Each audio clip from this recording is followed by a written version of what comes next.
साथ संगत प्यार से कहना धन निरंकार जी। बेचारा किसान परमात्मा की कृपा एक निरंकारी सखी।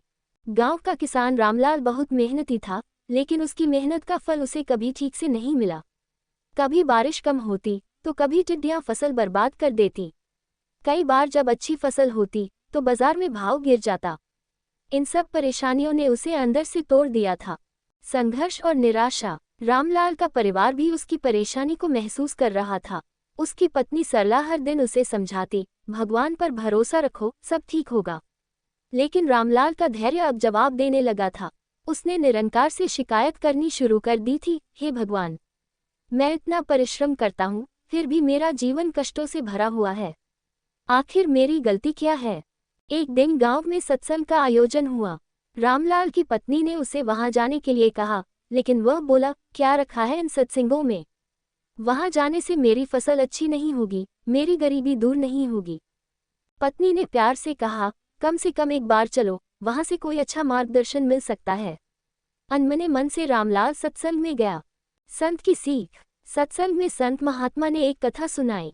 एक बार एक किसान निराश होकर भगवान से शिकायत करने लगा कि उसके खेत में कभी बारिश समय पर नहीं होती, कभी तूफान आता है और कभी कीड़े पड़ जाते हैं। वह बोला, अगर मुझे मौसम को नियंत्रित करने की शक्ति मिल जाए तो मैं अपने खेत की सबसे अच्छी फसल उगा सकता हूँ। भगवान ने उसकी प्रार्थना सुन ली और उसे मौसम नियंत्रित करने की शक्ति दे दी। किसान ने हर चीज अपने हिसाब से तय की, बारिश तब करवाई जब जरूरत थी, धूप तब निकाली जब चाहिए थी। फसल खूब लहलहाने लगी, लेकिन जब फसल कटने का समय आया तो किसान ने देखा कि अनाज के दाने बहुत कमजोर थे।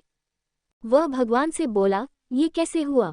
मैंने तो हर चीज सही समय पर की थी। भगवान ने उत्तर दिया, तुमने सिर्फ सुविधा दी, संघर्ष नहीं। तेज हवा नहीं आई, इसलिए पौधे मजबूत नहीं बने। बारिश की कमी नहीं हुई, इसलिए जड़ों ने गहराई में जाना नहीं सीखा।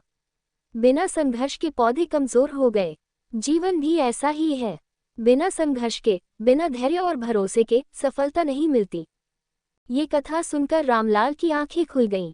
उसे समझ आ गया कि वह सिर्फ अपनी परेशानियों को देख रहा था, लेकिन उस संघर्ष में छिपे सबक को नहीं पहचान रहा था। निरंकार में विश्वास और बदलाव। उस दिन से रामलाल ने मेहनत के साथ परमात्मा पर भरोसा रखना सीख लिया। अब जब भी कोई कठिनाई आती, वह घबराने के बजाय धैर्य से काम लेता। धीरे धीरे उसका भाग्य बदलने लगा।